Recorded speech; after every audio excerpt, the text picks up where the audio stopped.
Hello everybody, the Atla Archives is a three-dimensional adventure game now available for Nintendo Switch. The game's price is set at $15, but last time I checked it was on sale down to $12. The question is whether this is worth a purchase. In this video I discuss basic aspects of the game and how it's experienced on the Nintendo Switch.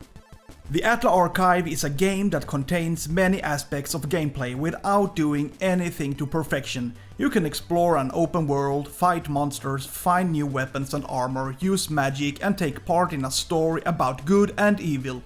Without a doubt, I realized that the creators of this game tried to use the typical elements that are usually seen in other games, but here there are clear limitations. If we start with the selection of weapons, you can buy new swords for gold, which will then be used in battle. Unfortunately, the fighting system feels very strange. It's basically impossible to determine the perfect distance to an enemy. So when you activate your sword, it feels as if chance decides whether you hit or not. Enemy movement patterns are also completely random. It's hard to avoid their attacks because there are no visual animations showing what their attacks look like, and you cannot see what actually hurt you. In other words, there is a risk that you will be injured because you are too close to the enemy and have no idea what attacks the enemy is actually subjecting you to. However, I discovered an easy way to eliminate the enemies. If the enemy walks into a wall, they tend to get stuck and thus become completely harmless. Then you basically win every time. However, if the enemy don't get stuck, the player can move forward, deal damage and then back away at lightning speed, out of range of the enemy's invisible attacks. This is also a strategy that works. Can of course choose the lazy way. Just stand still and trade punches until someone is dead. But in conclusion, the fighting system could use a major overhaul, because as it is now, it feels somewhat clumsy and I ask myself, what is really going on? What is the reason I'm taking damage and how should I move to smoothly dodge the enemy's attacks? You can also use different kinds of magic in the game. Here I eliminate the enemies using fire magic. This feels much smoother than using the sword, but at the same time you have to keep track of your magic meter. When you run out of mana, you have to refill. But regardless, the use of magical powers is a good complement to physical attacks.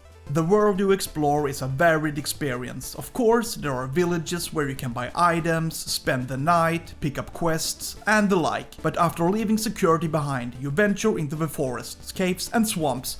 Although the design is three-dimensional and you explore an open world, it's relatively small. I think I've been everywhere and you can run from the start to finish in about 5 minutes, but each area still has lots of secrets that might be worth finding. Above all, it's about finding all the quest items that are usually scattered everywhere. This is a dimension of the game that makes it more interesting. You start a quest in a village and then head out to drop off letters, find goals or help assassinate someone. The usual stuff. Yeah, this is pretty much how the game is designed and what you spend most of your time on. Exploring areas, kill enemies and looking for things to help you move forward. But you can also visit arenas where you fight against enemies. This can be seen as a nice break and offers variety to running around the open world. And visiting the arenas can prove to be well worth the effort, as the rewards can be significant. For example, that you can get more stamina when attacking.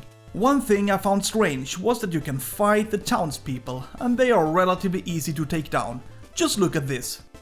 He didn't even resist, he just stood there awaiting his final fate. And in addition you can also get loot that you can then use or sell for gold. Despite a rather clumsy control, especially in combat, moving in different directions works quite well. Regardless of whether you run forward, backwards or rotate the camera in different directions, the control follows your movements in a responsive way. In conclusion, the control gives a mixed impression depending on what you actually do. I also have to give a plus because it's a relatively stable game. It doesn't feel like the game has a low frame rate or anything like that. Most of the time it flows well. I haven't experienced any crashes either, which is good. The only minus is the loading time at the beginning of the game. I clocked the time and it took 2 minutes and 20 seconds. That is probably a record that is hard to beat and makes me remember the good old 80s, where loading times for the Commodore 64 were incredibly long, but this is only at the beginning of the game and nothing that happens during the game. Also, the publicist had warned me, so I assume the developer is also aware of the incredibly long loading time at the beginning of the game. Maybe it will be fixed eventually. We will have to wait and see. I would also like to highlight the characters you meet. This is the image of a scary looking NPC that needs a real facelift. That's not how an NPC should look, where optional parts from the head stick out a little everywhere. Yeah, this is a template for how all the characters look in the game, and apart from wanting more variety, the characters would also need to change in appearance.